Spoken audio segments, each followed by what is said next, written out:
This quote from Dr. Gabor Maté I have used hundreds of times, I'm sure. The effect of trauma is that we disconnect from ourselves, the present moment, and our sense of value. And the reason that I use this quote so much is a couple. One is that it's very descriptive of what happens. The other is that it gives us a way back. We can connect with ourselves. We can come into awareness in the present moment. And we can see through some of the false core deficiency beliefs that we've developed in our childhood and as we've grown up. And I wanted to apply that quote to the environmental crisis. One of the things that happens when we feel overwhelmed is that we don't feel like we're able to really be present. We find some way to get out of the situation because it feels so awful. And one of the ways that we do that is our nervous system. It's not like we, conscious mind, our adult self, is trying to get out of it. It's our nervous system that's generating that. So, one of the things that we can do to help with that is to come back in and really build that stronger, more resilient nervous system. But the question I was wanting to look at today is if we apply this quote about the effect of trauma, is that we disconnect from ourselves to disconnecting from the earth, from the environment. We disconnect from the earth, from the reality of climate change, from the sense of value of the earth. We disconnect, just like we might disconnect from our body, and then we don't treat it very well. When we disconnect from the earth and the harms that are happening to the earth and the struggles that the earth is having right now with the pollution and the climate change, it's one way that we can cope, in a way that we can manage that. And then we disconnect from letting ourselves be connected and from caring. That's the theme of our inquiry today. I wanted to normalize this as a response. This is our nervous system feeling like we're powerless. We don't have anything that we can do, that has gone too far.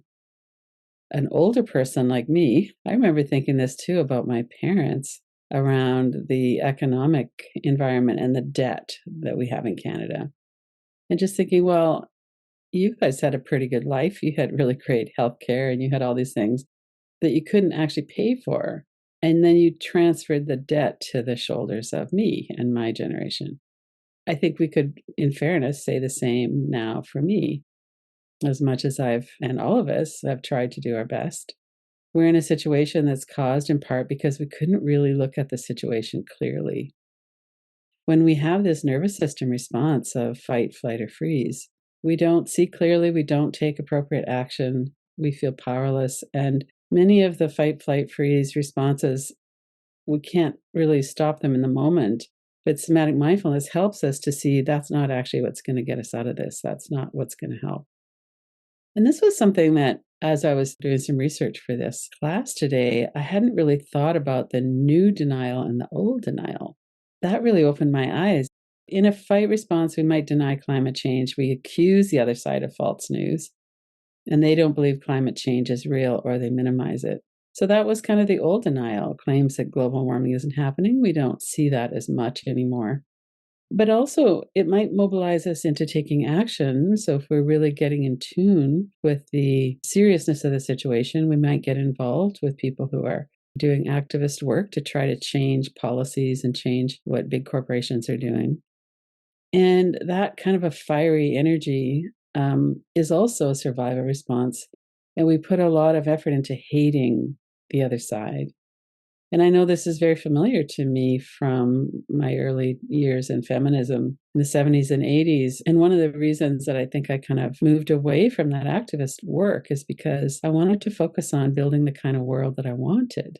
There's a shift there. So, anger, when it's expressed appropriately and when we feel anger with our consciousness in our body, in our nervous system, we're not in a fight response. That's a very different and more sustainable way to changing this. So either we're feeling overwhelmed and we're just kind of shut down. And if that's happening, we're not really able to take any action because we can't afford to really let it in. Or we might get defensive and feel guilty perhaps as well. This whole feeling of, well, here I am saying that I care about climate change, but then maybe we'll book a holiday somewhere on an airplane, or we'll drive into town, or we'll do these things that maybe create a bigger footprint than what we really have to. get defensive about that perhaps.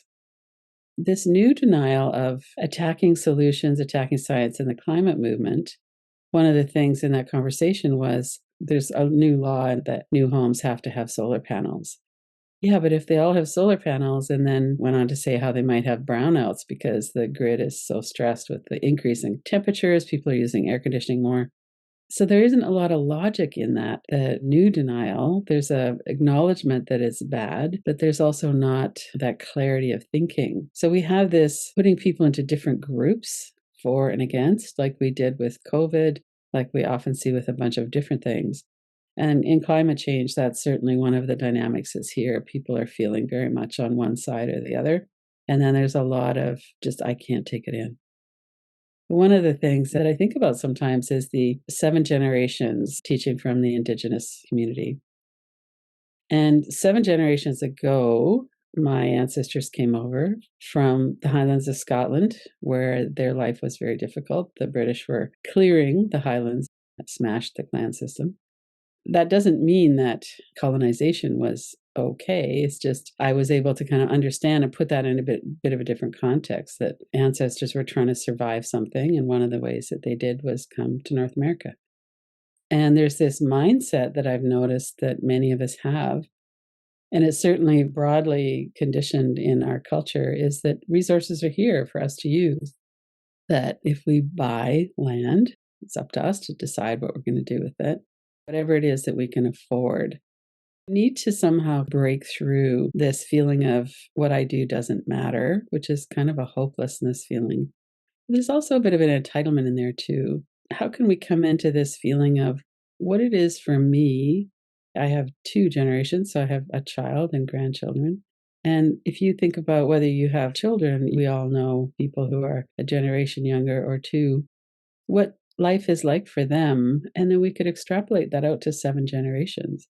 And most of us don't want to think about that because we get into some catastrophic thinking. And it's a real puzzle in a way, I think, and a practice to look into why is it that I'm making these decisions now that are going to affect my grandchildren and several generations down the line for me without considering or without feeling like I'm part of this community.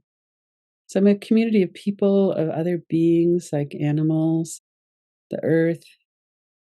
And how can we actually work with that and let that in? And part of the reason for that is trauma piece, that we disconnect from ourselves.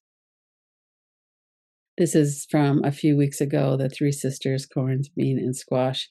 And the reason that I bring it up again is because Robin Wall Kimmerer from Braiding Sweetgrass was talking about how in plant life, for instance, when the individuals flourish, so do the whole. When we think about doing things for the environment, we can think about how can I flourish in a way that's also going to help others around me flourish. This question here, is the earth a living being?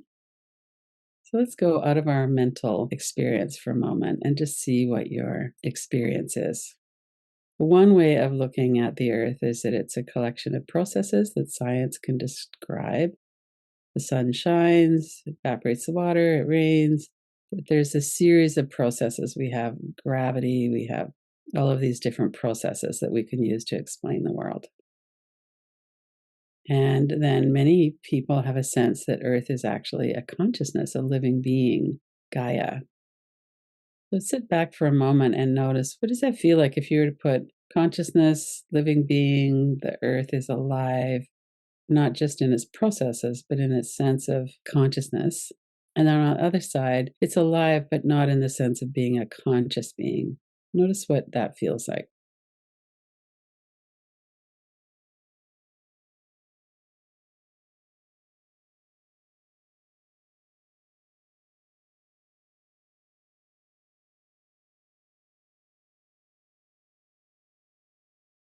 And as you're considering that, you don't have to have an answer. It doesn't need to be definitely this, definitely not this. Something to bring to awareness. Either way, we can still work with these somatic connection exercises that we're going to do here. So we're going to do this for the next several minutes. I'm just going to read them. So if you don't want to have your eyes open looking at them, you could close your eyes. Often, when we use our felt sense, it's helpful to have our eyes closed or our gaze soft. We're extending the somatic awareness of our own body into the earth. Become aware of your own body. Notice the space your body is in, notice the sensations, the energy there.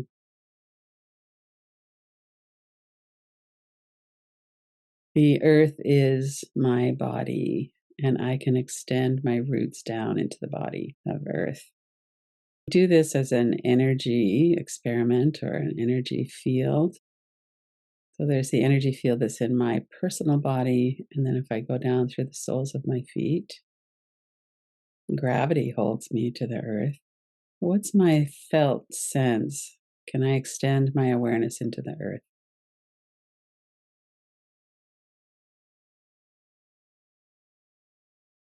And do I feel secure, feeling that the ground supports me?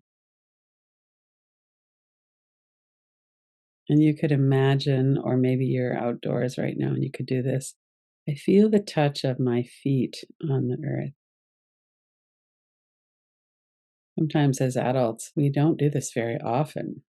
That's something we could do is take off our shoes and socks and go out and feel the actual earth. Or bring back a memory. Of course, in the energy field, it's in our body and in the earth. It's not really hampered by our shoes anyway.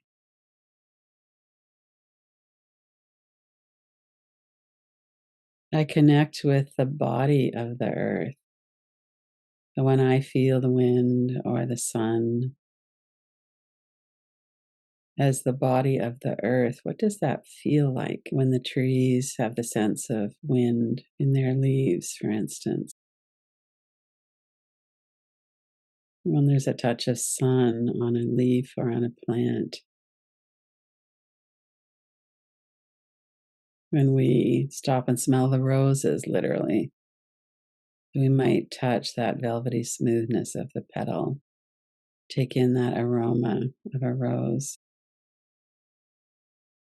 Let yourself move away from the thinking part of your wisdom of your brain and into the sense of that, the felt sense or the energy of that. If you were outdoors right now, you could stand right next to a tree and breathe it in. But also, all of the air that we're breathing in is enriched by the oxygen from trees and plants. And as we breathe out, we're contributing to the trees. A real example of what is good for me is good for everything. I'm breathing in that oxygen, I'm breathing out the CO2. If you can sense into the energy exchange of that.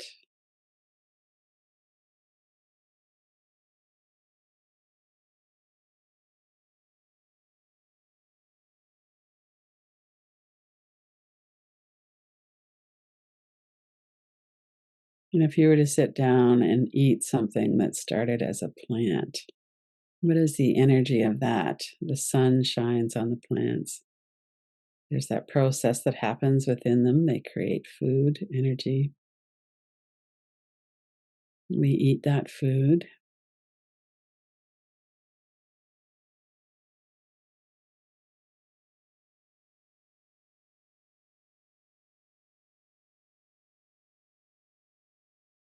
And this sense of symbiosis, of connection, one of the things about trees is that they really nourish and support each other. They intermingle their roots. The mycelium in the soil allows them to share nutrients and communicate. I was just out in the forest, and there's a tree there that I like to hang out with. And there's some other trees that have fallen. Two other trees have fallen onto it, and it's just kind of holding them up as well. Sink into that sense of how am I a part of this cycle of connection and nurturing with the oxygen. The earth is my body. I'm not separate from that. I'm part of this whole.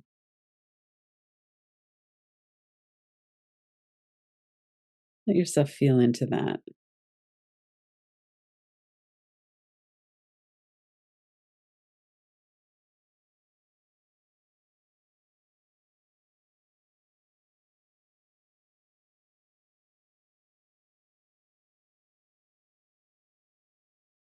A few breaths. It almost feels a little goofy, maybe, when we think about this with our conscious level mind. This is really a feeling, a felt sense, a sensing into the energy field, kind of a practice.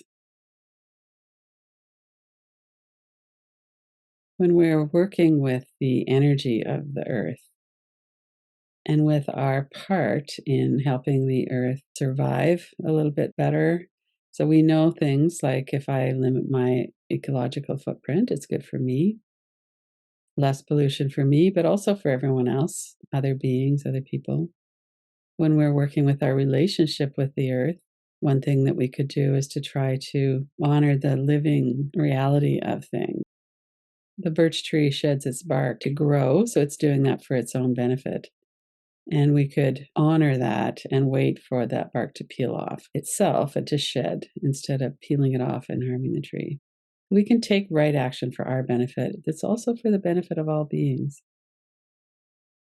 This work that we do of healing trauma is so fundamental, so core to this. We can't feel connection for ourselves or anyone else when we're in a survival response. Coming back into this feeling of being regulated, of it's safe enough for me to be present with this. And right now, it's so urgent that we all participate in this in some way. There's a lot of different ways that we can do that.